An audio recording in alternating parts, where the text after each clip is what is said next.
Pare, may mga pala ako. Bumalik ka pa kaya yung hinilot mo isang araw na yun.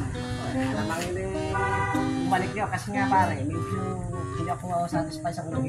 Kailangan dalawang session. Dalawang session. Pala, alaan natin kung babalik yun. Babalik pare yun.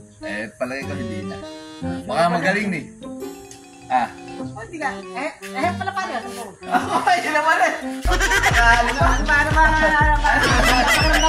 Ano ba? Naman. Mabuti naman po. Medyo... Hindi, kulang kasi sa langis. Ala lang sa atin. Kailangan langis yan. Sinunod ko yung kinaya ko sa'yo na uminom ng tanglad. Opo. Pakulo ka ng dahon. Opo. Ano? Gumalik ka? Hindi. Sunod mo ugat. Yan.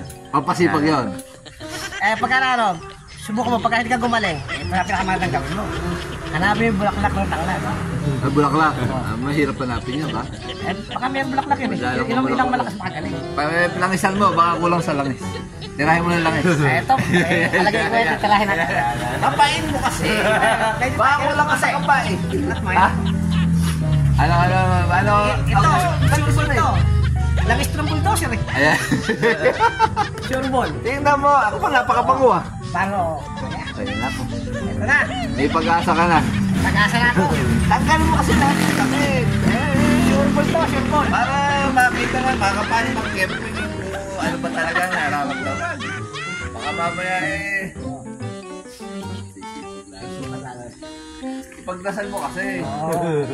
Makakula ka sa dasal eh. Kasamahan mo ng dasal. Ayan. Pasok to. Lalagutok pa kaya yan? Ayan, session 2 ni Kepweng. Ang mueli ka, napalagot ako eh. Ayan. Bigat nun. Bigat na binubuhat nun. Ayos. Parang kulang ka sa ano? Saan? Sa trabaho? Hindi, pwede rin. Saan? Kailangan rin, konting ano? Ano, sipag?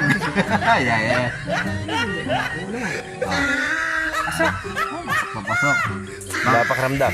Mapakilala mo. Okay naman. Ayan. Duminawa. Ayan. Resetahan mo. Reseta. 8 to 5. Kailangan gumising maaga para makapasok. Ayan. Mag-iin. Mag-iin. 8 to 5. Good. Tsaka samahan mo nga naman ng konting dasal. Ayan. Pasok.